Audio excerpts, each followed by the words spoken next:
Okay. Let's see what we've got. Make sure this is working. Hey guys, what's going on? Can everybody hear me okay? Just want to make sure the audio is sounding cool on our end. Welcome to day 2. Let's see. Oh, we've got Brendan in the house. What's up, buddy? Everything seems to work. I don't know what the hell has happened, but the world decided it was going to hit me with the flu, literally as we decided to start this challenge. So I've been battling all day, but I'm all drugged up. I'm ready. If I fall over or pass out on the live, I apologize. But today's going to be good. It's not going to be super in-depth like it was yesterday. It's going to be a little bit shorter, but a little bit more actionable. And I've got a couple of things I can go through you guys, which is cool. I'll just give everybody a second to jump on.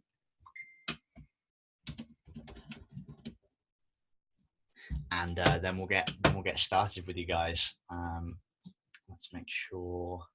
Was that your audio or my audio that binged then? That was me. I turned it off. Okay. Let's just check.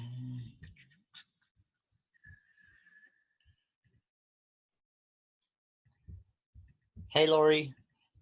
Hey, Gina. So how are you guys doing? How did you get on with yesterday's content? Has everybody got their 4Ws done? Did everybody post on Facebook to get all hyped? I know I saw Susan's. I saw Laurie's in there. I saw Gina's. Did all of you guys make the jump? Your microphone's on. I know. I turned it off. Sorry. Did all of you guys make the jump and get connected? Brendan just finished the 4Ws. Love that, buddy. Think you figured out your hook. Susan, what's your hook? Tell us. I'm really interested about that. Figuring out your hook from yesterday's worksheets. Hopefully there's going to be a couple of the other guys jumping on the call as well who didn't make it yesterday. Yes, awesome. 4Ws done, Facebook post made. So today we're going to actually go through into a little bit more detail about the 4Ws. If you think of yesterday as kind of like the 4Ws outline, today is going to be really dialing down and kind of getting those 4Ws finalized. But what we're also going to do is we're also going to take those 4Ws and I'm going to show you how you can transform it into your show description and how you can use elements of those 4Ws to actually adjust or come up with a name for your podcast show. So I know some of you guys have a name already or you have an idea of what the name's going to be. Some of you guys don't have the name just yet. So what we're going to do is we're going to help you in today's session to get a little bit clearer on how you can use the 4Ws to understand what your name is for the show. We're going to figure out what the show description is as well. And then your homework assignment for today is going to be to go away and to kind of like finalize your 4Ws, get again super clear on exactly who it is that you're talking to. And then we're also going to be getting you guys to write out your descriptions for your podcasts. Super exciting. This is the real stuff that's happening with here, guys. So let's have a look. So Susan's saying everything I keep writing down leads to increased conversions. Awesome. Yeah, I like that. I like that a lot. Okay, guys. So let's just give everybody a second to jump on. We'll make sure we get everybody, and then we'll go into today's live training. So yeah, we're going to be covering how to come up with a show name that's going to come out of the 4Ws. We're going to be going through how to write a show description, and then we're also going to be figuring out the questions that you should be answering for your guest podcasting description. Now, just so you guys know, we're going to be creating what we would call in the podcast industry a one sheet. A one sheet is basically a description that we have for you guys. And the one sheet is, let's just make sure I'm spotlight here. So the one sheet is going to be something that you give away to all of your podcast guests and anybody that's coming on the show or anybody who you want to get on their show.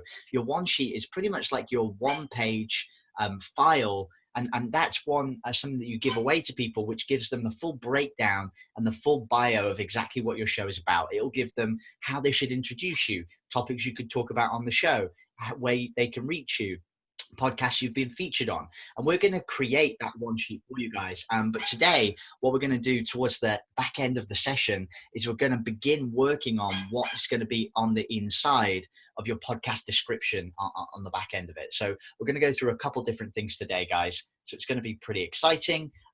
So I'm super pumped that everybody's in and we're ready to go. So hopefully you guys have had a chance to get your worksheets ready. it isn't so different to yesterday's worksheet. So it's not the end of the world if you can't get it printed out, but make sure you've got a pen and paper handy so we can jot down these notes. Now, one of the first things that I want to run through with you guys very quickly is to understand kind of why we're doing such a big deal with these 4Ws. So the idea is that we want to use the 4Ws to basically create a funnel for your podcast. So the idea is that every single time someone touches a piece of your content, they listen to a podcast episode, they read your description, they listen to your intro, they read your podcast introduction on another show, you're always going to be having these elements of the podcast that are being drawn together. It's always going to be the same tune on every single part. And the idea behind this is that you're actually going to be attracting the right kind of person to your show, and you're always going to be attracting that person that is either going to be your perfect target customer or is going to be your perfect listener. So from yesterday, when we started to map out the 4Ws, we're basically going to go through that in a little bit more detail today and to kind of break it down and help you figure out how you can get that into your show description. So what you want to do is you want to think of your 4Ws basically as a funnel.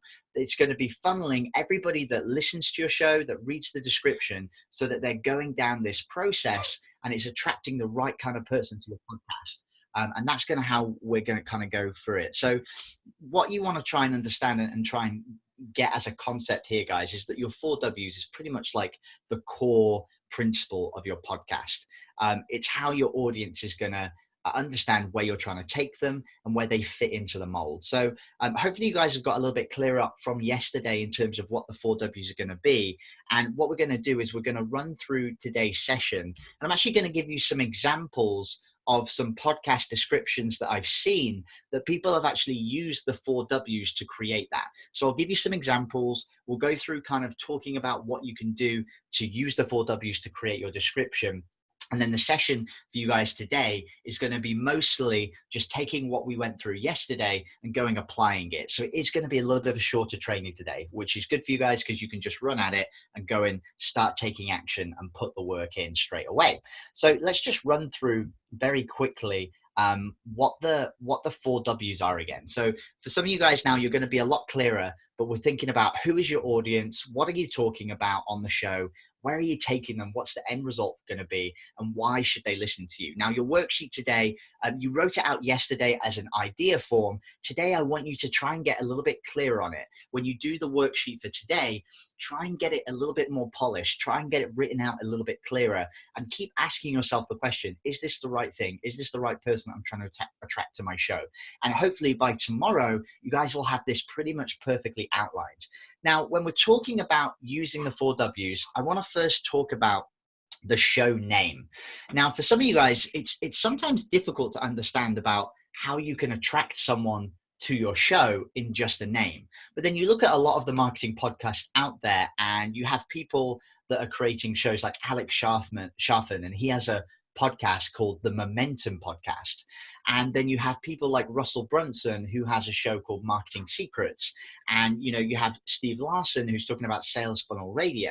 Now, their shows, they're not really talking about, they're not saying it's the entrepreneur channel, it's the entrepreneur show. They're not talking specifically about their who. They're not saying, hey, this is a show for this type of person, but they are talking about in their show name a topic or an object or something, kind of a name, status, or phrase that their who is going to really resonate with. So if you think about this, momentum, the Momentum Podcast is going to really resonate with a business owner, an entrepreneur, a coach, somebody who wants to get momentum in their business. When we talk about marketing, and if you have marketing in the name of your show, and especially Marketing Secrets, then that's going to attract a certain kind of person to your show. It's going to attract your perfect target customer. When you talk about sales funnels, marketing, entrepreneurship, whatever those things are, these things which are names, statuses, or phrases, these are things that you can potentially have in your show name that your who resonates with. So one of the first questions I have for you guys when you're thinking about the name of your show, and again, you can tie this into your description as well, is thinking about what kind of phrases does your who resonate with? Is it If it's not entrepreneurs, is it something different? So if you're in the hotel industry like Glenn is, it might be a different thing that these people resonate. It might be restaurateur or whatever it might be. So you have to think about, for your specific industry, what are the names, statuses, or phrases that your who is really going to resonate with. And in the sheet, I've given you some examples. So entrepreneurs, startup, businesswoman, solopreneur, these are kind of the names that people like to get branded with. So what name is your target audience kind of being branded with and resonating with in your industry? That's one of the first questions that you guys want to try and answer. If you can figure that out, it's basically like synonyms for whatever it is that your who customer is being described as, right? It's different names for the same thing. Now that's good to know, because you might be able to include that in the name of your show when you're creating it. Now, the next thing that you want to try and understand and you want to try and get into is talking about the elements that you can include in your show name. And this is going to be elements like I was just talking about, like marketing, sales funnels, momentum. These are kind of, I'm saying elements, they're words, elements that your who is going to be drawn to. So think about, what elements of your podcast would your perfect target customer be drawn to, and try and write these down as ideas. These are all going to be, hopefully as you're writing these down and when you're going through this sheet, it's going to be little tidbits, little ideas, and almost like a brainstorming activity where you guys can start to really write down and understand what it is that's going to be kind of attracting your perfect target audience. So think about the objects, the elements that your who is going to be drawn to in your show. Now, the next thing that you want to try and do is think about, how can your name pull in your listener? And what we want to be thinking about with this is, when you're pulling in your listener to your show, it isn't just any random listener. We want a listener who's interested in getting the results that you guys are going to deliver. So if in the show you're talking about helping to empower women, and the result is that they're going to go out and create impact in their business, well, you want something in your show name which is really going to pull in your target audience, that is going to connect with that end result. So, you would have sometimes for that kind of audience, they might want to have empowerment in the word, because that's the result that they want to try and deliver. So try and tap in for a second to your result, the result that you want to take your audience to. And when we talk about the result, this was the where that we talked about in the 4 W's over the last couple of days. So whatever your where is, how can your target customer resonate to your where, and what kind of can you put inside of your podcast name that's going to bring in your target audience to the result that you want to deliver to them? So I know, Nathan, your podcast and your business, I think from the last time we spoke, is about creative entrepreneurs. So think about, like, what result do you want to give those entrepreneurs? Where do you want to take them? And what result are they going to achieve over the long term of working with you, of listening to your podcast? And is it the independence to go and do whatever they want to do? And whatever that where is, what can you include in your name that's going to get people excited to listen to your show to try and achieve that result? So that's another idea you guys can use when you're trying to figure out what the name of your show is going to be and how you can kind of pull people in.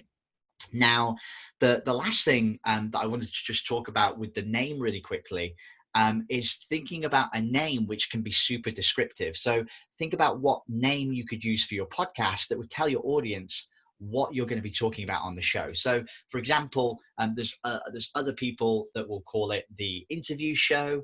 There might be somebody that says it's the market domination show. And on this show, we're going to talk about different markets that are being dominated by different people.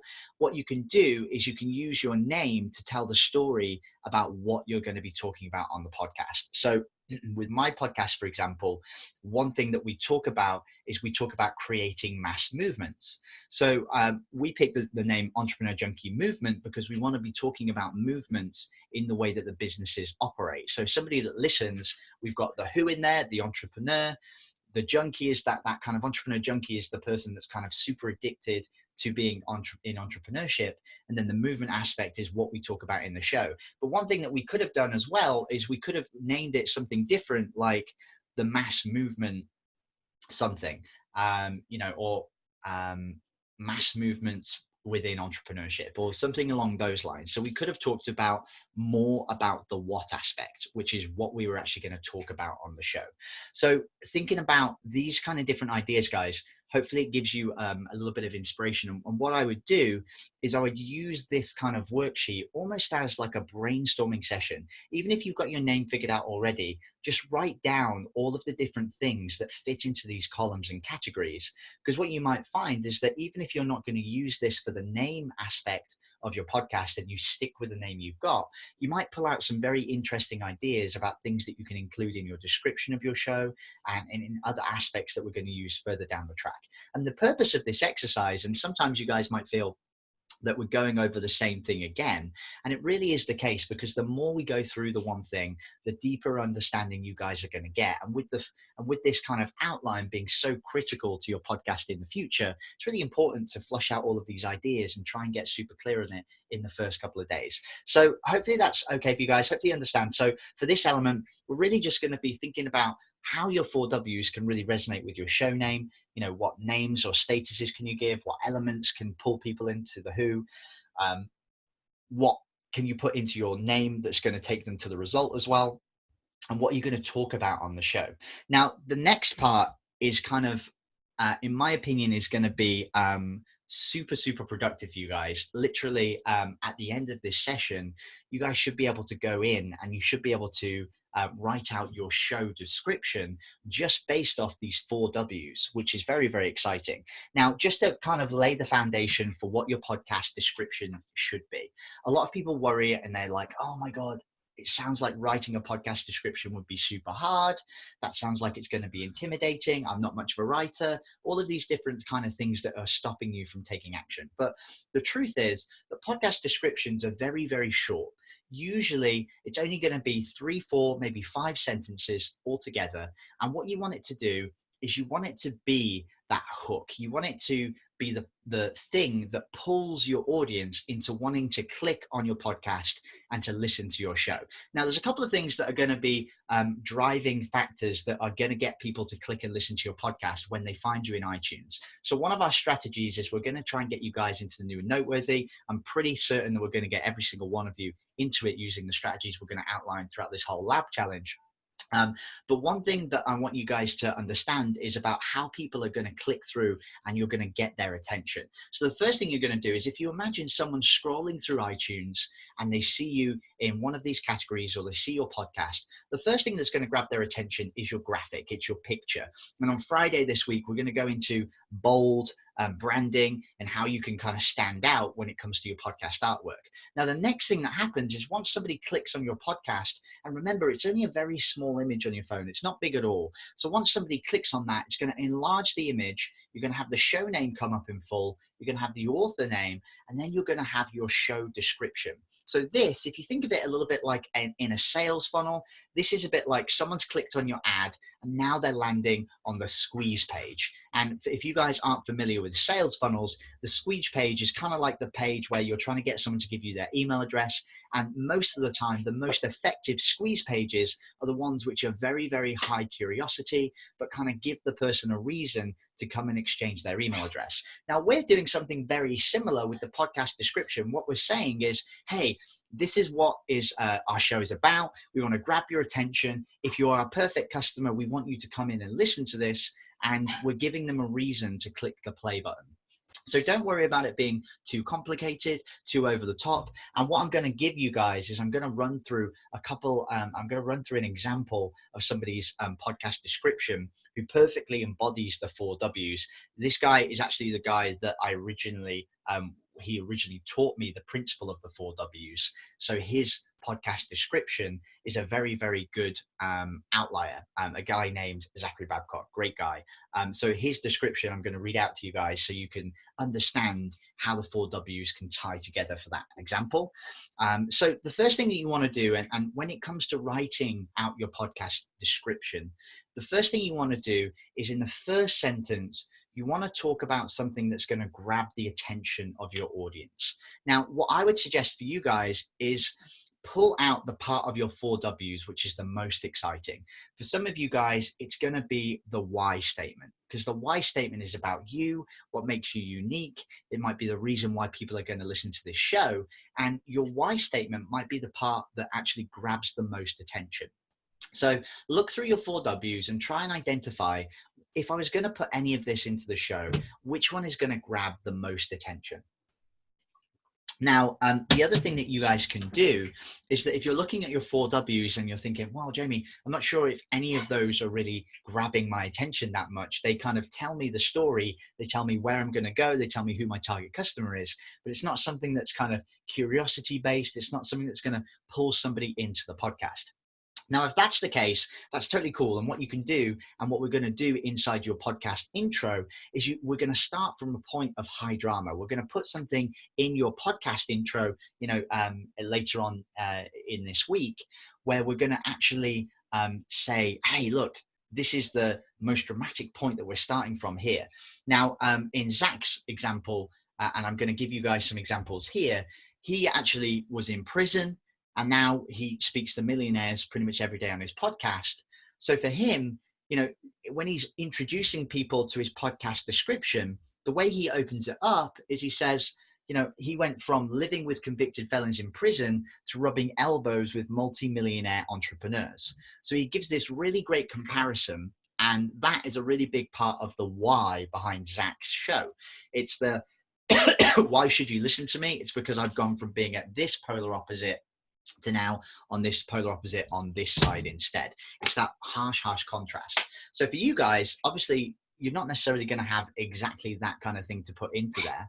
But if your why is interesting enough and your why is strong enough about the reason why people should be listening to your show, and if you want, guys, if you want to, and if you're thinking, oh, I'm not sure about this, if you want to drop in your why statements into the comments right now, I can try and go through that and give you some examples about how you could open up your podcast description to be super effective. So you guys know I love engagement. So drop down your why statements into the chat here, and I'll try and make sure that we're giving some examples of how you can work it in as that introductory statement.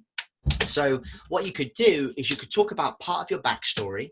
So for me, I could say from traveling the world as a broke entrepreneur to finding my voice at a conference, $100 from failure.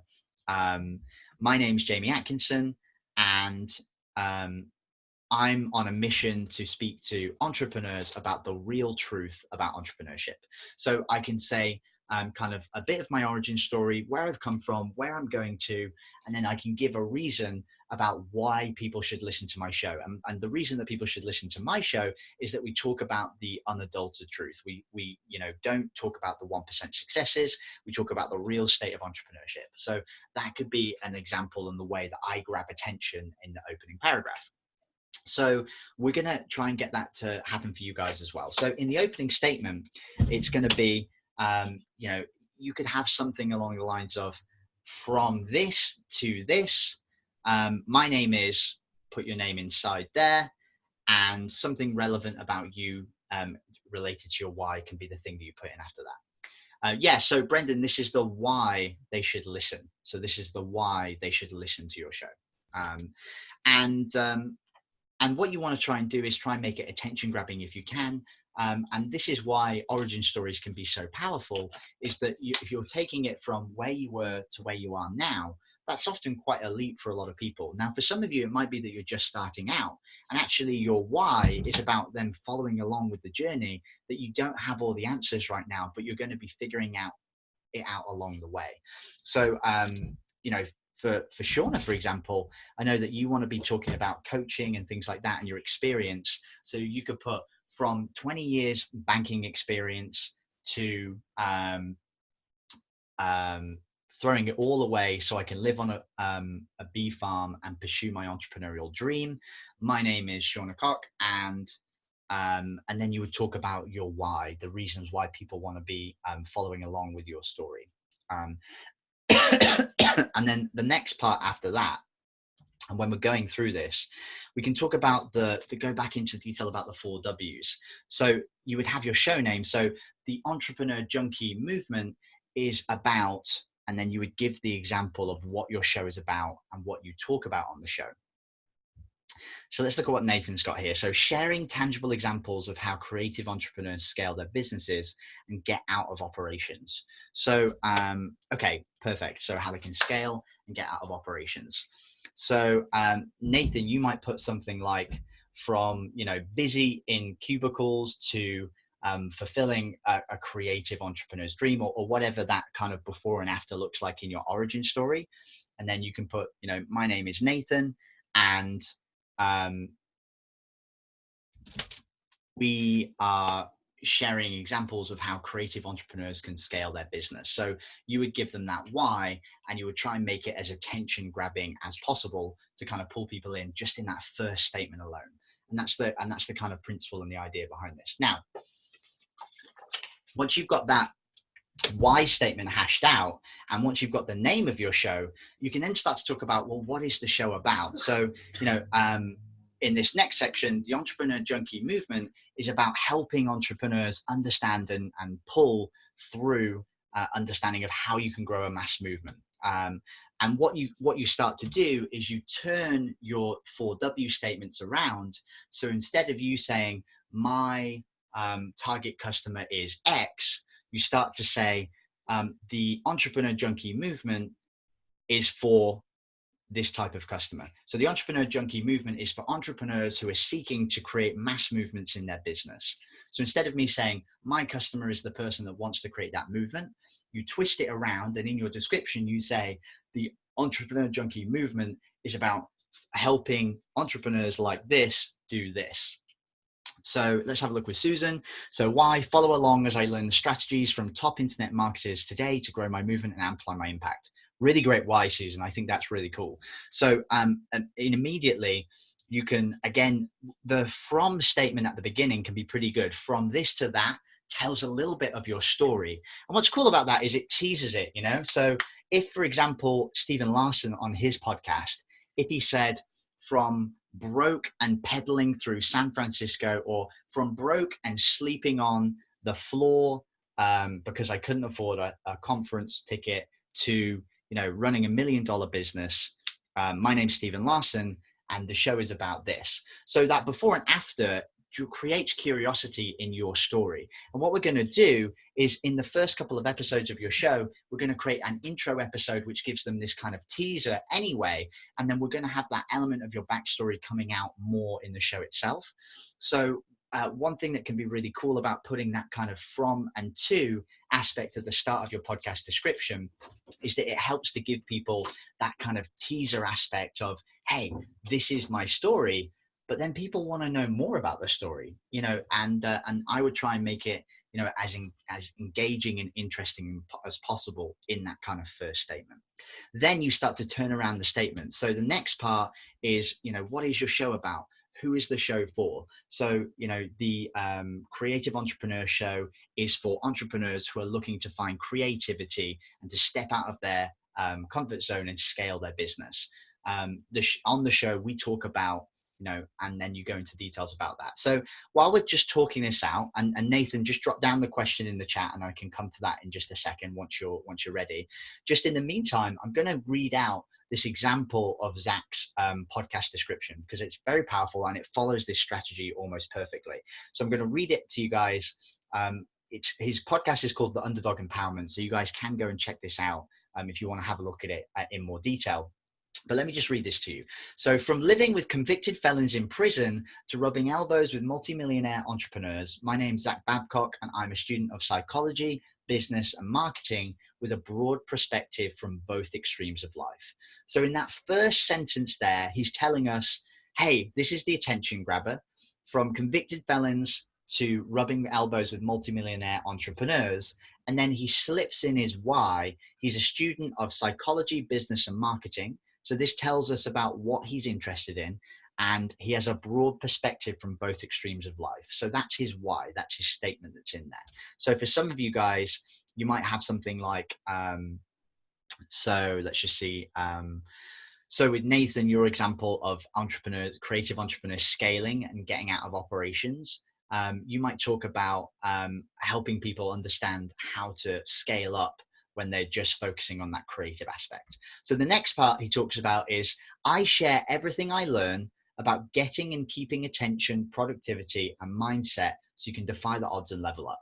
So the next things he's talking about is I share, and then he talks about the what on his show.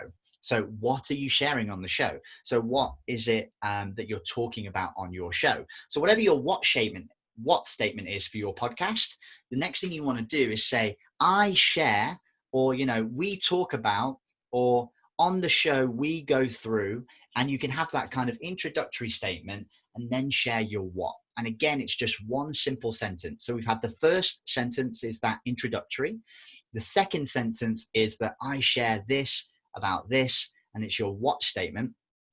So on our show, it would be, I share strategies and tactics about how you can create a mass movement. And the next part he talks about is, this show is for underdog entrepreneurs who have a grandiose vision, all the odds stacked against them, and everyone counting them out, regardless of their resources, so they can get to the next level in their business. So a longer sentence, but what he's talking about here is he's very clearly outlining his who. He's saying to you guys, all right, this show is for you, and if you fit this demographic. So this show is for underdog entrepreneurs. So that's people who are fighting against, they haven't got the $1 million handouts, they haven't got VC funding. It's another word for bootstrapped entrepreneurs, right? He's calling them underdogs because his show's called Underdog Empowerment. And so the show is for underdogs who have a grandiose vision. So this starts to tie into the result, right? The result that he wants to get people to is to help them complete that vision. So what he's saying is, if you're this person and you have this vision, and if you feel like the odds are stacked against you, and everyone is counting you out, then this is the show for you. And he also talks about regardless of their current resources. So what he's talking about here is he's setting up this kind of mindset in the description that it doesn't matter if you're a millionaire already or if you're a brand new person, you can still be counted as an underdog. There's always going to be the case, even if you go into a heavyweight contest and a heavyweight fight, you could still be a really seasoned fighter, but you're still classed as the underdog. And it's exactly the same in entrepreneurship. You could have a $10 million a year business underneath you, but you'll still be classed as an underdog depending who you're going against. So Russell Brunson is classed as an underdog when you look at it in comparison to companies like Salesforce or Amazon, right? I would say more closely linked to Salesforce because that's kind of like in the same realm of what he's doing. And Russell Brunson is a huge bootstrapped entrepreneur with $100 million, but he is still classed as an underdog to some of these bigger companies who have all of this funding and power behind them. So the reason that I'm kind of going into that is that Zach in this description is basically saying to people, look, I will have you on my show, whether you're super resourceful or not, it doesn't matter. So he's saying it doesn't matter about your current resources. So what might be a good idea for you guys in this aspect is if you're thinking about who your perfect target customer is, and I know, Susan, we've been talking about this a little bit about trying to figure out if the person that you're bringing onto your show, if that person is, do they already know? So for Susan, she's doing sales funnels. And one of her kind of questions to me yesterday was, well, Jamie, I want to have somebody on the show who already understands sales funnels. I don't want to sell to someone that doesn't know what a sales funnel is. That doesn't make any sense. Perfectly right. So for you, Susan, you might want to have something in there that says this show is for you if you understand funnels, if you can see the need for a funnel, but no matter where you're at right now, you can still come and be on my show is what you basically want to send a message. But so you would think of a way, a bit like Zach's done. He's saying, if you're an underdog, it doesn't matter, regardless of your resources, we're going to figure out a way that you can take it to the next level in your business and life and prove all the doubters wrong and get the respect that they deserve. So the other thing that he's playing on in this statement and this sentence, it's kind of a long statement, but he's tapping into that emotional part of his who. He's saying, all right, well, what are the feelings that my who has? If they're an underdog, they are going to have people who are haters. They're going to have doubters. They're going to have people that aren't giving them respect. So he's tapping into that pain point and he's saying, okay, here's the pain that my who is in, and I'm going to put this in my description. So I'm saying, we're going to overcome that pain. We're going to prove the doubters wrong. We're going to take you to the next level in your business, and we're going to get the respect that you deserve. So when you're talking about the result that you want to take people to, you also want to think about the pain points and tap into the pain points that your customer avatar is experiencing at the same time. So the last thing that he talks about, and I'm going to read this through completely again, guys, so you can get it as an overall, is he says the next statement. So that's up to sentence number 3. And then his 4th sentence is, I share all of my biggest aha moments in my personal journey of building a passive income business, the tough lessons that have been learned, and beating the odds while interviewing some of the most successful visionaries and thought leaders who practice entrepreneurship. So what's he saying in this last sentence? Well, he's re-emphasizing what they're going to talk about on the show and the style of the show. So he touched on it a little bit near the top, and then he comes back to say about it again. So again, thinking about this, guys, is all throughout this description, it's a really great example of saying, this is the perfect person that I want to grab to my show. This is what we're going to talk about. This is the result that we're going to get you through. And that's the kind of overall statement. So let me read it back to you again in one big sentence. Not one big sentence, but overall, so you can get a better idea. And again, this podcast is called Underdog Empowerment. So you guys can go and check out this show description. So it gives you a better idea of a really great example of one that's using the 4Ws super effectively. So from living with convicted felons in prison to rubbing elbows with multi-millionaire entrepreneurs. My name is Zachary Babcock, and I'm a student of psychology, business, and marketing with a broad perspective from both extremes of life. I share everything I learn about getting and keeping attention, productivity, and mindset so you can defy the odds and level up. This show is for underdog entrepreneurs who have a grandiose vision, all the odds stacked against them, and everybody counting them out, regardless of their current resources, so they can go to the next level of their business and life to prove the doubters wrong and get the respect that they deserve. I share all of my biggest aha moments in my personal journey of building a passive income business, the tough lessons learned, and beating the odds while interviewing some of the most successful visionaries and thought leaders who practice entrepreneurship. So Zach's is super long, super long sentences. Yours, guys, doesn't need to be this long, but it gives you a good example of somebody that's kind of crushing it with the description and really incorporating those elements of the 4Ws. So hopefully that explanation helped you guys to kind of picture it a little bit better. So I'm just going to look real quickly on some of the things you guys were saying. So Nathan, you said question, but I didn't see a question below. Do you want to just put down your question in the comments as well? And then I can make sure I answer it. So Brendan, I quit my job, went into debt, and intentionally put my back against the wall to force myself to make a living online. Brendan, that's awesome. Same with me, man. It's like, I flew to the US, decided to face my fear and go all out to grow my $1 million business. Went $30,000 into a program that I couldn't afford, didn't have $1,500 in the bank account. And you guys will probably remember that from my intro. That's something that I talk about.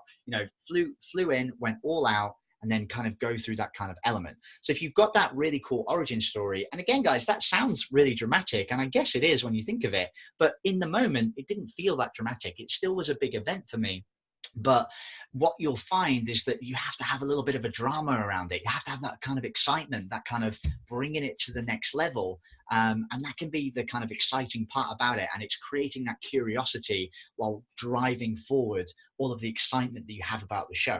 Because you guys should be excited. I mean, I'm super excited to listen to all of your podcasts. It's even better that we've actually got a strategy where we're going to be able to monetize this show. Because while everybody else is doing 1 episode a week, 2 episodes a week, I mean, pretty much guarantee, guys, like once you start to monetize this, you have money coming in from the podcast, you're going to be saying, man, Jamie, I'm going to do like 2 episodes a week, 4 episodes a week, 5 episodes a week. Because the more episodes that you do, the more income you can generate into your business. And then you've got all of that cash that it's generating that you can put into actually, paying for a team to go and manage all that stuff for you. And your content is just going to end up everywhere. I can pretty much guarantee that by the end of this year, I'm going to put my stake in the ground now and say this to you guys on this call.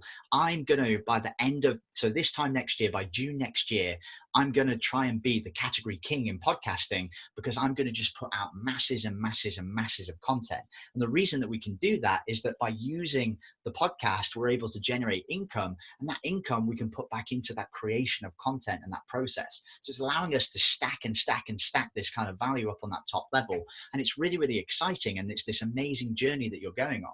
And remember, guys, like as you go through this process of podcasting, you're going to be documenting that journey. You're going to be talking people through it throughout that process. So don't be scared to include in your 4 W's the fact that your why and the reason why people should be listening to you is that you're going to be documenting this journey and taking people through. Really dig into that origin story, that kind of where you were and where you're going to go to in the future, because that gives people hope if they're coming from that same background and they're going to jump to that next level. Having that kind of hope in what's going on with the kind of origin story allows people to take that to the next level, and that's very exciting. So I hope you guys are pumped. I'm super pumped for you, and I think actually by talking about where you are, where you're going, and the fact that you're going to take people through that journey is very, very powerful. There's a lot of people that talk about that on the podcast. We do that style, and we're going to help you guys to come up with the intros as well that's going to get people excited to follow along with your journey as well. So Medicine, let's just look, you put helping business owners discover profitable exit strategies that will help them gain freedom from being a slave to what they've created. Yeah, I love that so much. So one of the statements that you can put in there, and I don't know if this was your personal experience, but again, in these moments, you can always think about giving an example of somebody else. So instead of you saying, I went from this to that, you can say something like, did you ever think that building a business was going to actually be a prison, or something like that? Most business owners don't realize, but when you build a very successful business, if you don't have a perfect exit strategy planned, you actually become a slave to the thing that you've created. On this show, we talk to XYZ, and then you follow the format of the rest of it, talking about the what, the where, the result that you're going to go to. So Medicine, if you've not been in that situation yourself where you've exited your own business and it's not your own personal journey, you can ask the question to your audience and say, have you ever, been in this situation? One of the things that I do at the start of my podcast is I say, have you ever looked at yourself in the mirror and thought, wow, I really thought I'd be further ahead right now. Now, I've thought to like myself all the time, but what happens is it gets you to ask that question out loud, and the person says, have I ever thought that? Yes, I have. So one thing that you can do with this, Mendelssohn, is you can kind of play on that being a slave part to the thing that they've created, and you can use that maybe as your first sentence to grab attention. So let's see what we've got here. Craig, I need to whittle down to my why from a raft of things I've written down. Broadly, I think I want a theme based upon the idea of corporate escape plan. Corporate escape plan. I really like that as a name for a podcast. Corporate escape plan. Your corporate escape plan. What do you think, guys? That sound like a good podcast name? It's based upon a personal revelation of mine that I discovered that the truth that the mainstream media ignores, that the global debt-based economy is a ticking time bomb, a threat to everyone on the planet. It's the reason why everyone needs to remove their earning ceilings to protect their financial future. It's going to take me a while to figure out exactly how to frame position it. Craig, I'll be honest with you, man. It sounded like what you wrote was your description for the podcast, and I was pretty hooked. The time bomb and global debt-based economy and crisis and all of that stuff is kind of like super attention grabbing. So I actually think that what you wrote there, 9 to 5 time bomb, that's another cool one. Yeah, I like that as well. So I actually think you're onto something there with the idea. Yeah, it sounds really cool, Craig. So maybe you can take pretty much that paragraph with what you just wrote there, maybe copy what you've just written into a separate document, and you can kind of use that as a skeleton framework and then look at that and figure out your 4 W's from there to go into it in a little bit more detail. So that's kind of the outline for what I want to do for you guys today. I don't want you to go too far into this and to get too overwhelmed by it. It's really very simple, but it's just drilling down into exactly what it is. Once you get this nailed and once you start to put these pieces together, you start to get a lot of clarity into who you're going to try and attract onto your show. Now, the final thing I want to run through with you guys, and obviously let me know inside the community, and if you need extra help on this, I'm there on Voxer as well. But the next thing I want to do is to help you guys use the 4Ws to outline the questions for your online publicity sheet. So the one sheet that we're going to create for you is going to have, and I'll show you guys an example. We created one for Gina this week, and we're going to be, I'll send the details across for you guys and show you how it works. But once we've done the branding segment on Friday, and you guys have got the colors you want to use and the fonts you want to use, we're going to go out and we're going to start producing those publicity sheets for you. And they're going to look awesome, by the way. We've done the design. The design is awesome, and I think you guys are really going to be happy and excited for that when it comes out. And it's going to look really professional for you to be able to send that to people that you're going to be going on to their show. So when we're looking at the questions for the publicity sheet, what I want you to do for today isn't to get super specific on this. Again, this is just the note-taking section. This isn't the finished product. It's just you writing down ideas for what you could put into this section. But I want you guys to start to answer these questions for the publicity sheet as well. So obviously there's a couple easy ones like your business name. Some of you guys won't have figured out the business name just yet, but if you can get the podcast name in there, that's going to be a really great way that you can do it. So use today's 4Ws exercise when we talked about outlining the podcast name to put in your business name. Now, one thing that we like here is also to give one fun fact about yourself. So try and make the fact something exciting that grabs attention and is going to give them a really good talking point on the show. So some of you guys have actually put some really great examples inside the chat here already about things that are going to grab attention and funny things. So let's have a look. You know, Susan, ditched my failed network marketing business. Susan, I would say that because there's going to be people inside this that are going to be probably resonating. You know, a lot of people who go to do funnels have previously come from network marketing.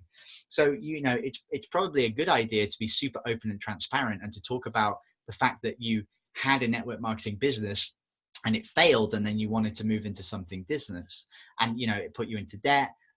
Went all in on learning a new skill, and now I'm learning from the top online marketers today to grow my movement and amplify my impact. Love that. Super powerful. So so let's just have a look here and see if I can pull out a fun and interesting fact from some of the things you guys put in here already.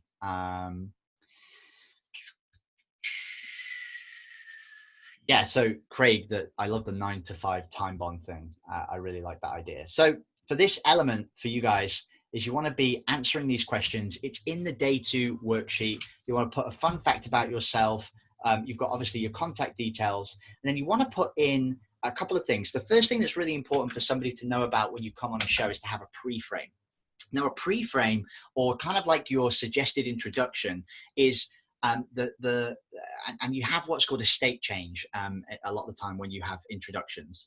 And the idea is that you want to get your guest, if they've been sitting down and they've been, you know, listening to the podcast and they've been going along at the same pace, you want them to kind of get out of their seat, get excited, and you want to change their state. And you do that with a really powerful introduction. So when I get my guests on my show, I give them this massive fanfare. My guest today is a 3-time Emmy Award winning, Golden Globes, Oscar winning, you know, whatever it is, all of these different things about what they've done. They've just finished writing a new book.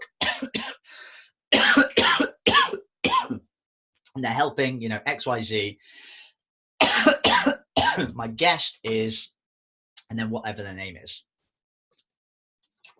Excuse me, guys. So what you want to do is you want to have that suggested introduction outlined ahead of time so that you know how you're going to be introduced on your show. So when you put that in there, what happens is you outline it, and again you use those 4 W's. You can talk about who you help, where you want to take them, what you talk about on your show. He's the host of, you know, the Entrepreneur Junkie Movement, talking about how he helps business owners to create mass movements.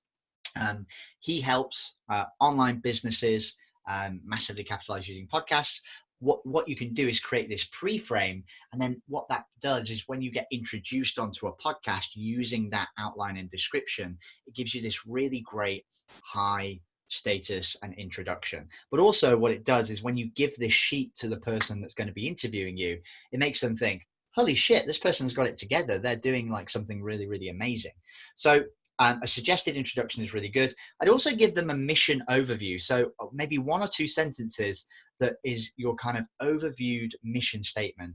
And you might want to give an overview of who you are as well. So the mission statement is going to be talking about, how you want to help people, what you want to be trying to achieve, where you see yourself in the future, but then also talking about, and this is the really smart part here, is in your guest outreach template, you want to put as many personal things about you in there as you can, because what will also happen with that is that you're giving the guest who's coming on the show or the person you're connecting with an opportunity to find match traits between you. So if you're a big football fan, if you like to jog, if you've got kids, if you like to holiday in Ibiza, anything that's a kind of a unique trait about you that you talk about quite openly and quite honestly, is if you can put that in there, you're giving yourself more things that the potential interviewer can connect with you on. And that's kind of important to include in there as well. So as much as you want to keep it about the business, it's important to show your personality and show your side of yourself in this kind of description as well. Now, the other thing that you're going to give people is an introduction into what topics you're going to talk about. So and remember that this guest outreach sheet is for other people's podcasts when you come onto their show as a guest. So one thing that you kind of want to do is the topics that they're going to talk about on the show, you want it to be steered in an area that you have expertise. So if, for example, Susan, I know that you talk to me about funnel design being where your big strength is, but funnel strategy, although you know it, isn't your super strength. So you wouldn't want to come on a show and someone starts to grill you on funnel strategy if that's not your area of 100% strength and not really where you want to be attracting people.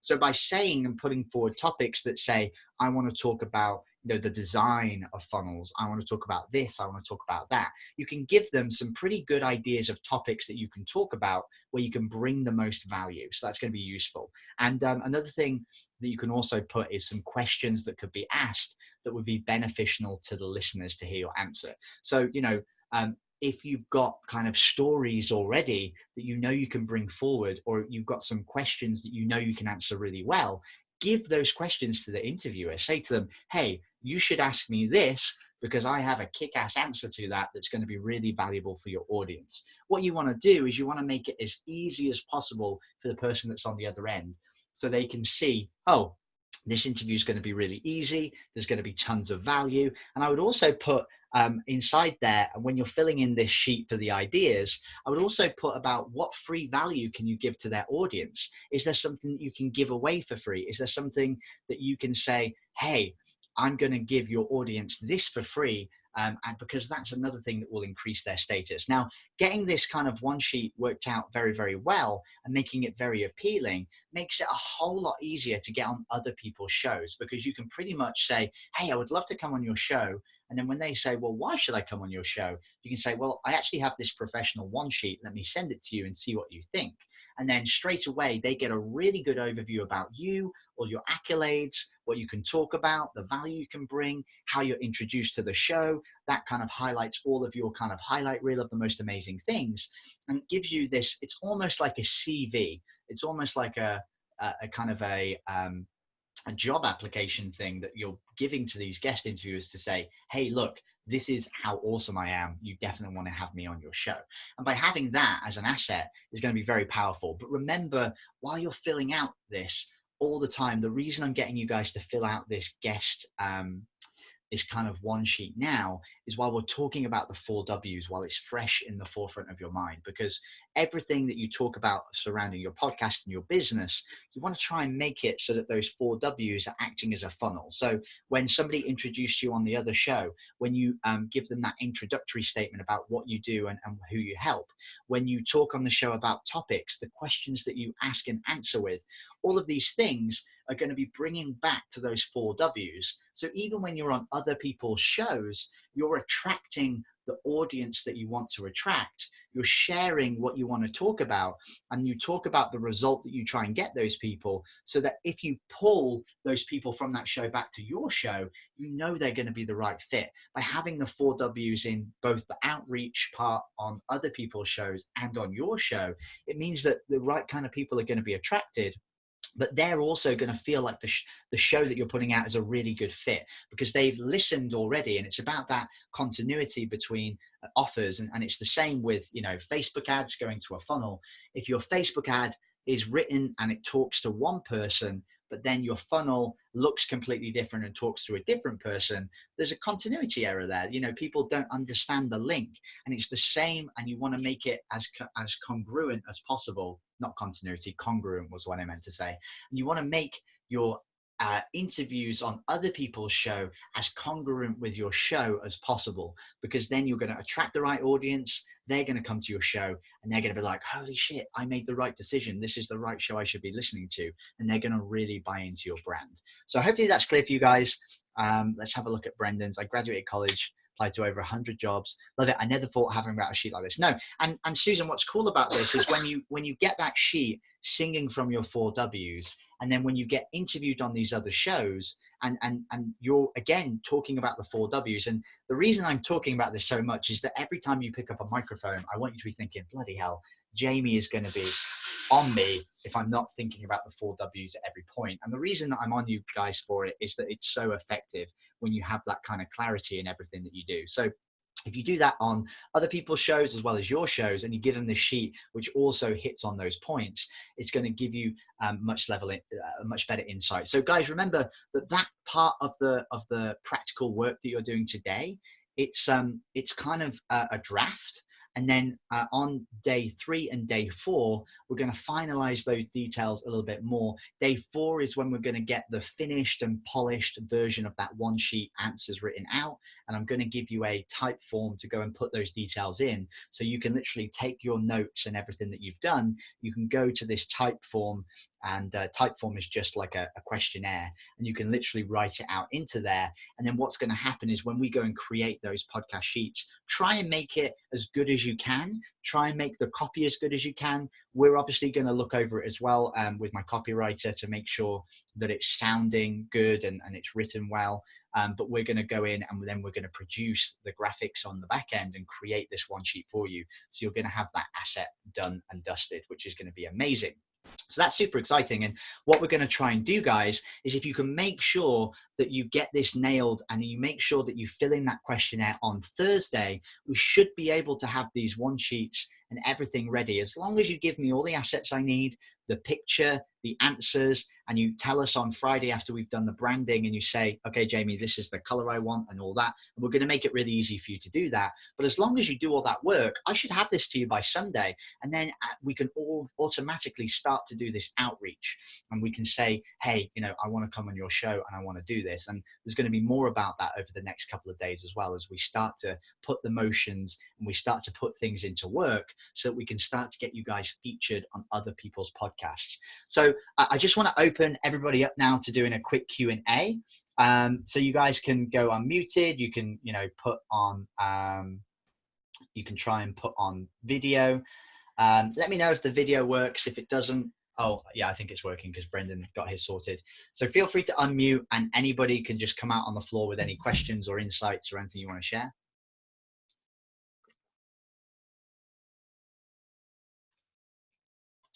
Don't all talk at once. Yeah. So I just wanted to. I knew Brendan was going to be the first person to speak. He's always the first person. I love that so much. I love the person that stands up and does it. Good job, man. We try. Yeah. So basically, going off a little bit of yesterday. So how I have this whole avatar project going on. Mm-hmm. Well, I was filling out the 4 W's, and like I said, I accidentally did the day 2 one instead of the day 1, so I'm a little bit ahead, I guess. But I'm sort of torn between. Hold on, let me just look through it. I'm sorry. So I like this whole avatar, the customer centric business, right? So I was wondering because I don't just want to be like another, a sales funnel podcast or a business podcast and say, oh, we can help people and we'll make your business better, whatever. So I want to dial in on something, of course. So trying to niche down, since I have this whole avatar thing going on, this whole customer-centric model, do you think that's something that I can really hook people on and use that as like the driving piece of the podcast that kind of makes me stand out? So here's my question. So who is the person that you want to attract to your business? So I guess it is people who are already in business, people who already have something going on, probably an online business, and they want to. I guess the result is going to be the same. Get them to that spot, get them further ahead, propel their business, whatever it may be. But like I said, I really like this idea of the whole customer-centric model. So if I feel like that might. So here's what I would probably do. I would probably think about what you talk about on the show. So how we always talk about mass movements, your what can always come back to the customer avatar, because you can say, look, if you nail your customer avatar, everything else is going to work. If you don't nail your customer avatar, everything's going to suck, right? And that's a pretty true statement, right? So what I would do for you, Brendan, is that I would make that your kind of what. The main thing that you come back to for every episode is, we are, talking to entrepreneurs, and maybe you talk about their, journey and their particular, on the interviews, you might talk about their particular story. But, and you can say to them, one of the things that we really love is to dial in to the customer avatar, so tell me about what kind of person you're trying to go after for your business. What was that process like? And you can ask those questions based on that kind of interest level. So it always comes back to that. So what do you think about that? I think that's kind of the area I was going with it. So I'm asking you, do you think that is, a compelling, kind of factor that will set me apart so that I'm not just another business podcast, right? I think so. Yeah. And remember, and this is the thing that a lot of people kind of worry about, is it's like, oh, how do I stand out? And the thing you have to remember is that there's more YouTube videos produced every single day. So there was more YouTube videos that were made today than there has ever been podcasts. Just let that sink in for a second. That's right. So one of the things that you might be thinking is, I don't just want to be another sales funnel podcast. Bro, there's not even that many sales funnel podcasts. Like, I would say you want to be one of those sales funnel podcasts, because people are going to listen to what you've got to say. You can have that kind of interesting angle where it's talking about, the avatar. But the thing that you want to make sure you don't box yourself in too much, and this is what I really like about this model, is that you kind of keep your name of your show broad in terms of the audience that you want to try and attract, but then your what can change over time. So right now on the Entrepreneur Junkie movement, we're talking about mass movements. We're probably going to be talking about mass movements for 2 years, but eventually that might transition. It might change to something different. And all we need to do is update our description, maybe change our intro, and that can adjust and pivot pretty much overnight. And the way that we interview people can change as well. So what you might find right now, Brendan, is that the avatar is kind of the thing that really fits right now. And then you can bring that conversation forward. You can document your process as you go through all of these things. You can talk about it. But then over time, if it does change or if it does evolve, you're able to change that what, providing that you're still attracting the right kind of customer. So keep the name broad, dial in the what, and then we could change that later if we need to. What you want to try and do is you want to try and make your name something that your who is attracted to. So in the exercise today, in the worksheet, in the checklist, when we're talking about the name, we're talking about the different things that your who is going to resonate with. Is it the name? Is it the fact that they are a businesswoman, a solopreneur, a startup, an entrepreneur? Is it that name or status that is associated with the who that grabs them? Is it elements of what your who is drawn to? So marketing and sales funnels is kind of like an element that your target customer is drawn to, but it's still top level, right? Russell Brunson is talking about marketing secrets. He's not talking about, A/B split testing or the perfect customer avatar or, or that stuff. So he's keeping it kind of broad.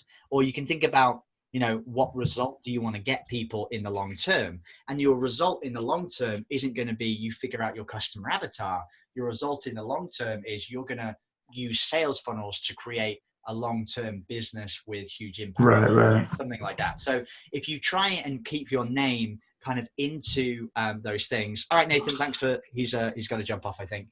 But yeah, if you keep it kind of broad for the name, your what and who, you don't really want to change your 4Ws that often, but if you do need to pivot away from it in the future, you have got that kind of flexibility. You can pretty much rebrand your show, you can change your show name, and that's the kind of thing that I want to kind of emphasize on that, Brendan. So I would keep the name broad. Gotcha.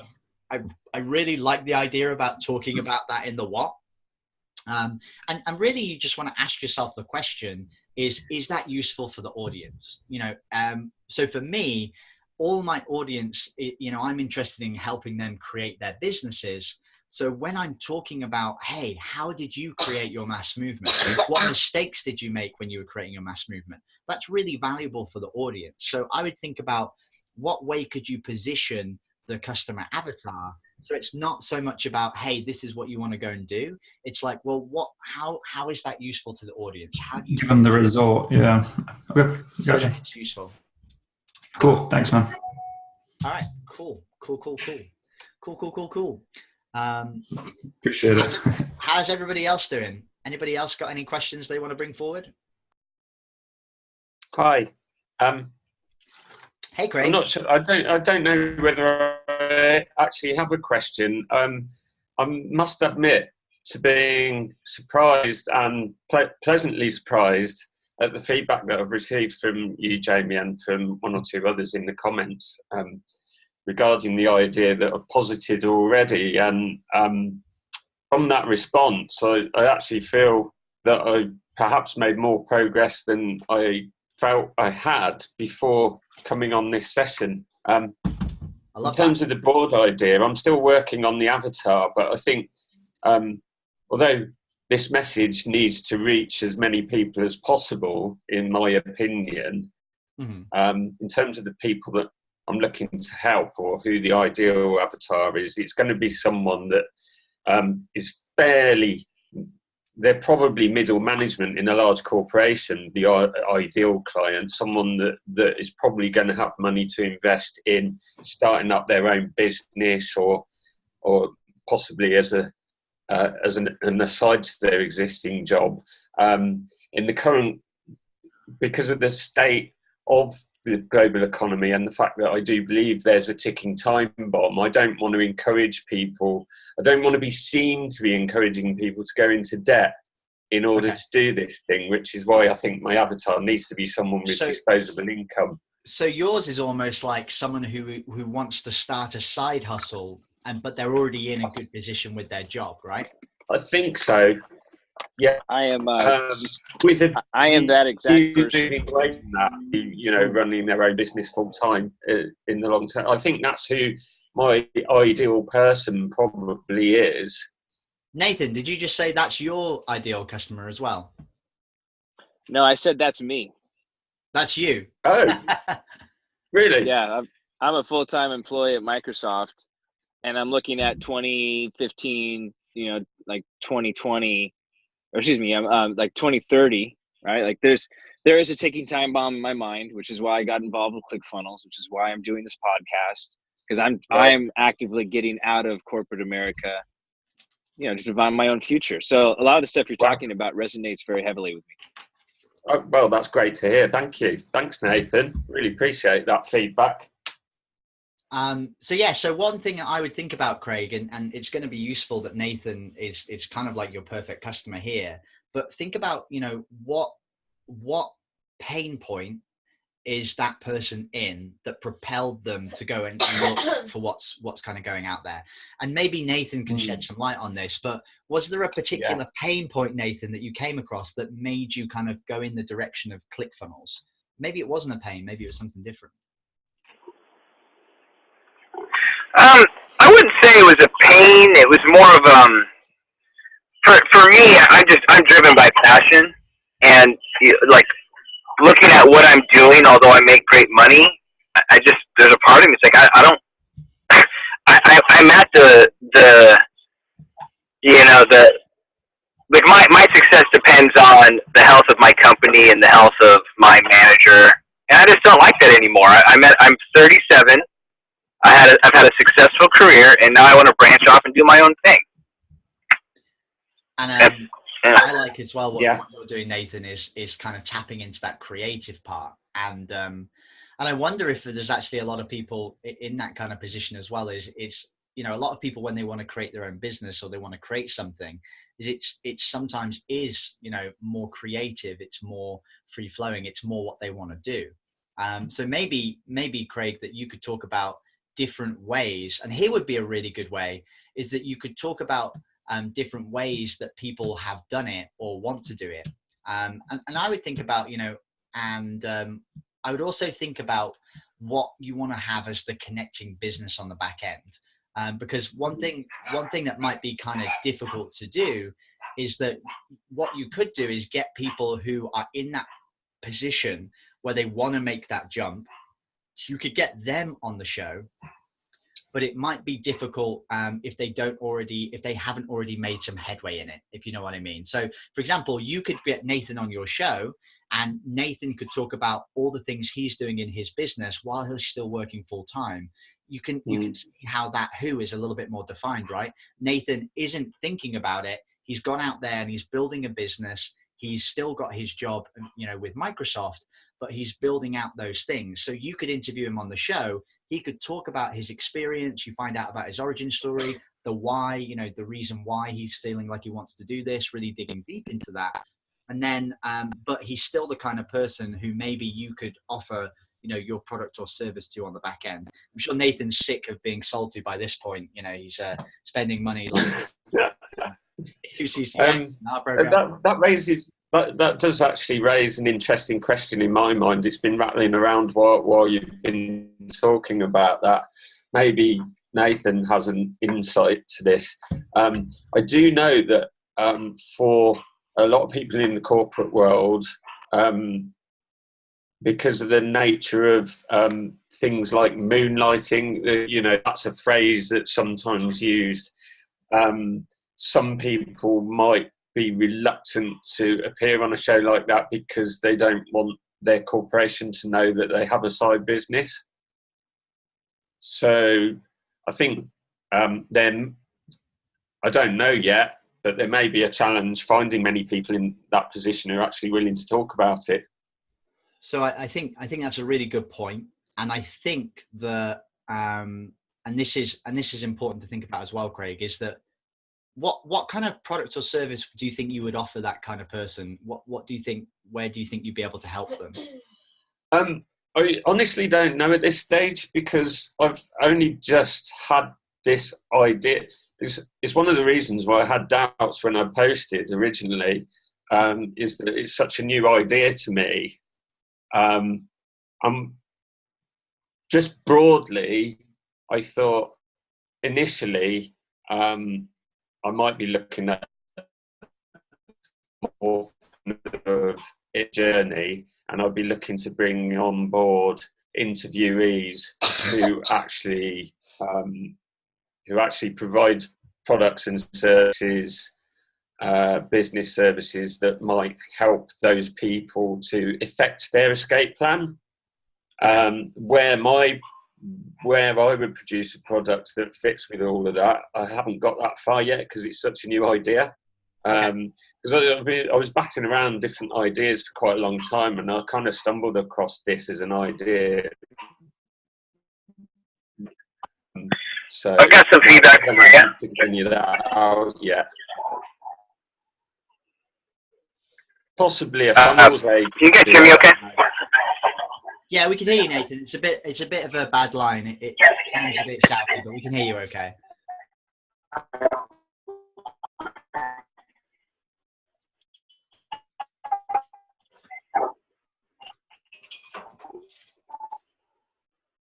I was gonna here 1 sec. Is that better? Yeah, that's way better. Perfect. Okay. I was going to share just a couple other ideas. There's a blogger. He might have a podcast now, but his his model, I think you could it's Craig, right? That's Yeah. Is that who's speaking? Okay. Yeah. I think it's a model you could at least get some ideas from. The name of the blog is The Financial Samurai. Okay. And he's basically he was a trader that I think he lost his job and with the recent recession, and then ended up just blogging about how to make money through wise investment decisions. And he created this mass following around his tactics. And the guy's just like super humble. But the reason it resonated with me regarding your idea, that escape plan, that really resonates with me. For me to be able to follow someone who's weekly giving me the step-by-step, who's bringing in experts who have successfully left their 9-to-5s and giving me those tangible tools or that plan that I can then implement in my own life. That resonates a lot with me, because that's what I'm trying to do. I am trying to escape the corporate world, and it seems daunting and it's scary. And there's so many, I would just encourage you to keep going down that escape plan route. I think that sounds awesome. Thanks, Nathan. That's great. I really appreciate that. Craig, too. Sorry, can I bump in? Yeah, sure, man. So, Jamie, do you mind if I do a quick self-promote just for Craig and tell him what I have going on tonight?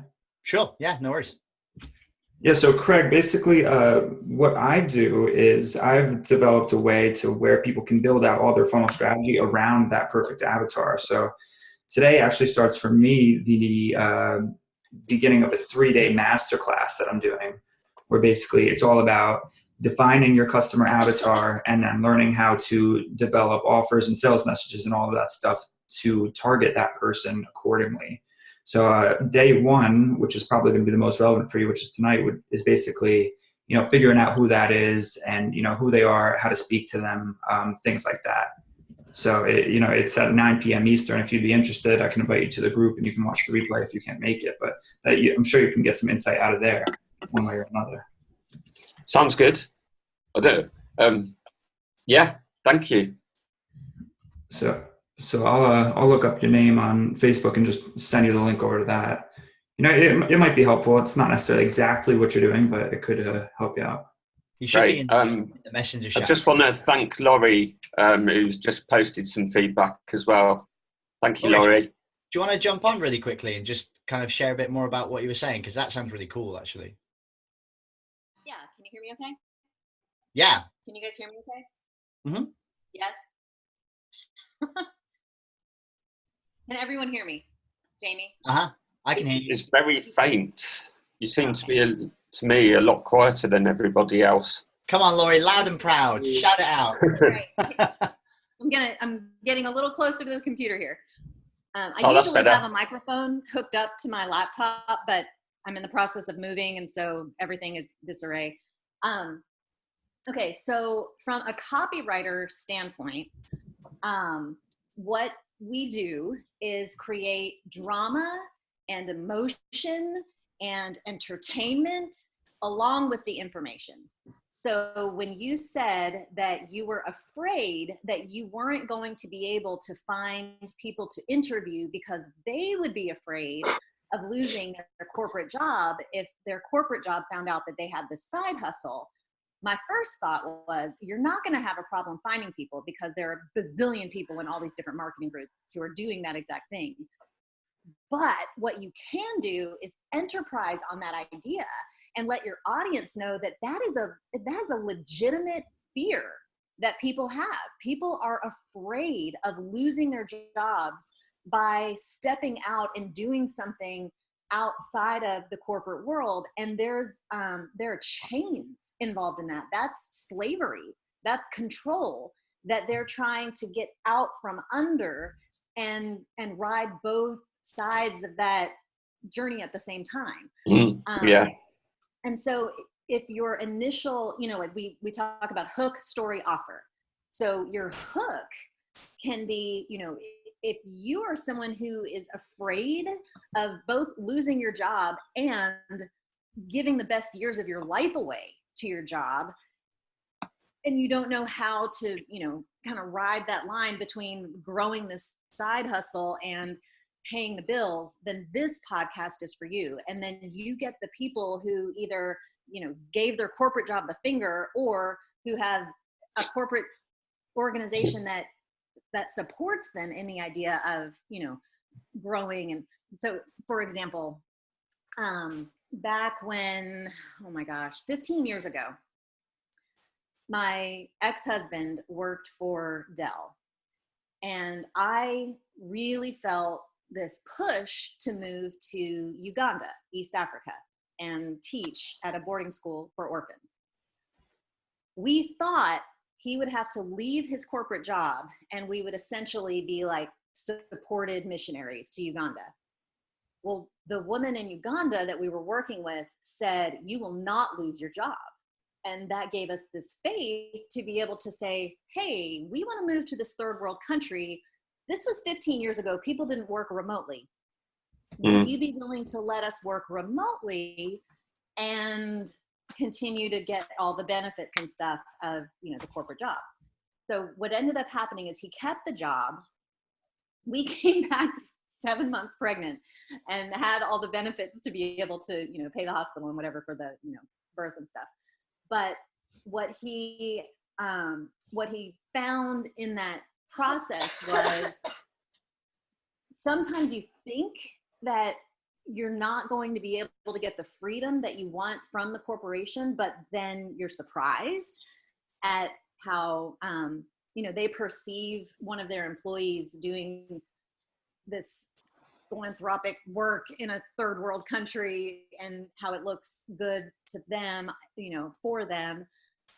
So they have been actually very supportive of these different side hustles as long as they're continuing. Like, he's a lifer. He's still there. He was there, I think 99 is when he started, and he's still there. So you may find that there's a balance for some people, and other people who are just ready to, throw in the towel and go all in and create their own destiny and their own financial future and take the ceiling off and, get out from under the shackles and the chains and stuff. By the way, last night, as I was moving, Jamie, I binge listened to your podcasts, which were so timely and so perfect for right now. And then great. Right after you, Russell Brunson popped on, and he has a podcast right now where he got interviewed by kids who are ages 6 to 12, and they were in a class about entrepreneurship. And it is gold. It is absolute gold. So, Craig, if you listen to that and you hear how Russell Brunson talks about his journey through entrepreneurship and how he frames it for these kids, it is brilliant. So anyway, I just wanted to jump on it and say, use the emotion and the drama and the, it's like the headlines and the hook to get people to be like, oh my gosh, that's true. People actually are scared to death of losing their jobs. They won't even come on this podcast. And then you get people who are like, yeah, I gave my corporate job the finger. I'm totally doing my own thing. Ceilings. Now I'm making in a month what I used to make in a year, and life is grand. And continue to think about, like, Russell Brunson talks a lot about scarcity and urgency. So the idea that you're having trouble finding people to actually be on the podcast, that's scarcity. And urgency is, you're a slave. How long are you going to be a slave? And time is the only resource that we can't get back. So the urgency of get out from under the slavery, the corporate job.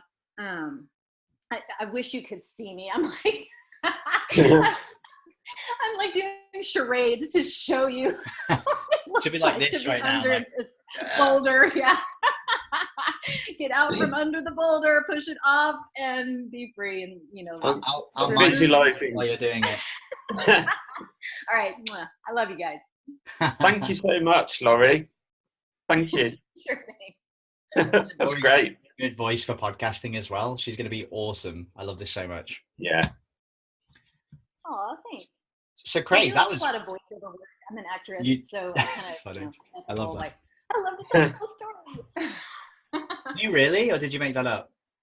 No, in real life. Wow, that's so cool. I didn't even know that. Oh, there's so much you don't know, Jamie. You have to talk about that on your podcast. That's such a cool thing to talk about. From voiceover artist to copywriter to all of those things. Oh yeah. I think my podcast is actually going to be Unpretentious Parenting Podcast. Maybe. I thought you were doing copywriting. Right. Well, right. Okay. So the thing that I can talk about all day is parenting. And the lovely thing about that is that there are all these subtopics. And one of the beautiful things about this is how to raise entrepreneurial kids, getting them the skills of copywriting, like instead of just focusing on the traditional forms of writing. I was a writing teacher for a little while as well. Writing to actually make money, you can do that at any age. So that's one of the things that we could talk about in the podcast. Okay, cool. I like that. For your 4 Ws and for your product on the back end, have you got that figured out, Laurie? Like what you're going to sell to the people? That's a great question because I need to finish writing this book about raising entrepreneurial kids that I've started, but I have not finished. So that's one thing. I'd really like to be able to do speaking engagements, live events. Mm-hmm. It's kind of my favorite thing. It combines the teacher. A podcast is a really great way to build up to that, by the way. Really good way. Good. But yeah, in terms of like a product, I don't feel like I have a product yet or even a legitimate business. I'm a freelancer and I proofread and I edit and I write and I act and I voice over and I homeschool kids and I'm a taxi and I'm just juggling all the time. And yeah. So I have a good question for you. And this is hopefully you don't mind me. If you want, I can do this off air instead if you want me to do that. But if you're okay with it, I'd love to give you like a little bit of a push. So I love the fact that you want to talk about all of that. I love the fact that you want to do a podcast. Here's my question. If for this kind of podcasting, you could create a podcast that's going to generate you 5 to 10 copywriting clients, which gives you that extra income. I don't want to then be able to pay for a team that could then allow you to produce the podcast you really want to do, but then also have a business that's bringing you in income as well. Would that be something that would be appealing? No, because copywriting for me is still trading time for money. Okay. And while it is lucrative money, it's still time that I'm not building my vision, my dream, my business, whatever. I mean, I like the occasional thing that comes in and I like project-based work, but I don't want to grow a copywriting business. Okay. I would rather teach people to do copywriting than actually do it for businesses. Okay. Because it just depends which way you want to go with it. My only concern is is figuring out that monetization, because very, very quickly a podcast can get overwhelming if you aren't able to have like a team on the back end that's going to help you with it, so if there is no way to kind of generate income from it, that would be my only kind of concern. And what my goal is to try and help you do is to basically use a podcast for profit. That's the kind of purpose of what we want to do. So I want to try and help you find the fastest way. Now, you don't need to, like what we're going to show you, you can go and launch an amazing podcast and not even care about profit, like no problem. And everything is going to work. But if I can find you a way that we can help you to kind of profit from it at the same time, then that's super cool. So maybe we can dive into that in a little bit more detail. Maybe, I don't know if you saw, Laurie, I was saying about Voxer. Maybe we can jump on that and try and hash it out in a little bit more detail just so we can give you like a really clear roadmap for what we're going to go through the next 28 days. Does that sound cool? Yeah, that sounds great. Okay, cool. Is there any questions you wanted to ask, or has anybody else got any questions they wanted to talk about? I just had I don't know if you mentioned this throughout the 28 days, but just hearing that Lori was like a voice actor, I don't know if you have anything in there that talks about developing your voice and stuff, but I know that's something that I need because I tend to get monotoned and raspy and my voice just like kind of falls flat after a while. So unless I'm like really actively thinking about it, then that tends to happen. So I don't know if we could have her come in and talk about some tips one day or something like that, or if you have a whole part on it or whatever, but just an idea that you could throw into the month for now in the future, 100%. I mean, one of the best things that you can do, and Laurie, I don't know if you agree with me on this, but one of the best things you can do is to stand up while you record. Because when you sit down, your diaphragm, and it's the same reason why singers don't sing sat down, because the breathing is different and your voice projects differently. So one of the biggest things that you can do is to stand up. But then the other thing you can do is to basically get into character. And we're actually doing a day on this where we're going to be going through this in a little bit more detail, but basically creating like your podcast persona. And like you guys have seen me, I'm like all over the place, right? But this isn't me normally. This is my podcast persona. But it's got so much to the point now where every time I'm jumping on a video, I'm this way. But Brendan, when I first started doing live videos, I was super monotone. Like I've been doing a bunch of them over the last couple of years. And one thing I would say is probably not to sweat that too much. That's going to come with time. And actually, it's pretty interesting that if you start your show super polished, people don't see a growth. People don't see a change. So it's actually very, very good to suck when you start, which sounds kind of backwards. And I'm not saying you suck, by the way. I think you're awesome anyway. I've seen your lives and I think you do a great job. And I don't think you're monotone. I think that's just a belief you have about yourself, which is fine because everybody, not everyone always likes the way that their voice sounds. They think, they go super analyze it and like, oh, I should be this, I should be that. But Pat Flynn is super monotone when he speaks. He's a lot better now, but when he started, he was super monotone and would and ah and all that stuff, and people still loved him. So I would say, don't sweat that too much, but there's going to be stuff that we go through in this training, which is going to give you that support. And maybe Laurie can give some other tips and stuff from the voice acting stuff. But yeah, standing up is definitely a game changer. Like literally you'll record one episode and then stand up and record the next episode and listen back and you will hear the difference. And it's like, it's nuts how much of a difference it makes. We need to stack some boxes on my desk. Yeah, I mean, dude, nobody does a traveling microphone better than me. I've had some precarious things from, well, you saw I did Content Launch Secrets. I had the suitcase and then the laptop stand and all the laptop on. It was nuts. I should have probably just sat down, but I wanted to be stood up because I knew it would sound a lot better. So yeah, we'll go through that as well. Cool. Thanks. Cool. Any other questions? Anybody else got any other questions? Oh, that's a good tip, Laurie. How do we use, what is it, Vox? Is that the website? Yeah. So what I'll do, Nathan, is I'll drop another link into the Slack channel so you guys can go on there. But it's really just super simple. It's a Voxer app. You just type in VOXER into the App Store, download it, create an account. And then when you log in, my username is just Jamie Atkinson, all one word. And it's basically a walkie-talkie. And unlike like Facebook audio messages where after a minute it cuts out, you can literally send me like an audio message. And the reason it's good is because we're all in like different time zones, you can record a message and then I can come to it, reply. I can, type out as I'm listening to what your answers are and then give you a voice one back. So it's kind of an easy way to give you that kind of, immediate feedback, which is kind of cool. That's great. Okay. Thank you. Cool. Sweet. Anybody else got any other questions? Anything they want me to run through or chat about or anything like that? It's an open forum.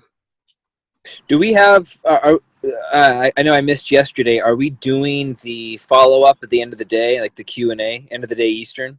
So I think what we're going to do is we're going to do that almost as like a request only thing, because if just one person needs that extra feedback, it's probably going to be more productive for me to just jump on that call directly with them. But if a couple of people, and what I would suggest for you guys is to, if you need that support, just jump into, one of the chats and say, hey, I need that extra Q&A, and then I can jump on it and kind of go through it. Because what you'll sometimes find is that on this call, you might think, okay, I've got this sorted. And then when you go and try and do it and put it into action, you might have more follow-up questions. So I would rather box that and get that those questions answered. So then when we're going into the next day, it's kind of done and dusted, and we're ready to move on to the next day. So I would just say, if you want those secondary Q&As, just let me know. If it's just one person, I can jump on the call. And then if it's a couple of people, we can jump on and do another kind of Zoom. And we'll do it, around about the same time. So 9 p.m., 10 p.m. in the evening EST, which is about 11 a.m. for me here in South Korea. So totally cool to do it at that time. I would just say, let me know if you guys want to do that. Cool. All right. Okay. So Cornelia, Glenn, Menson, haven't heard much from you guys, but I'm assuming you're all okay. So yeah, if there aren't any other questions, then we'll wrap it up. You guys can go and take some action, kick some butts. And I'm going to go take a bunch of cold medicine and dose myself up and pass out. So, and I promise by next week, I'm going to bring the fire back again. So we'll do our best. Great stuff. Great session. Thanks, Jamie. No worries. Thanks guys. And I'll see you tomorrow. Cheers. Right.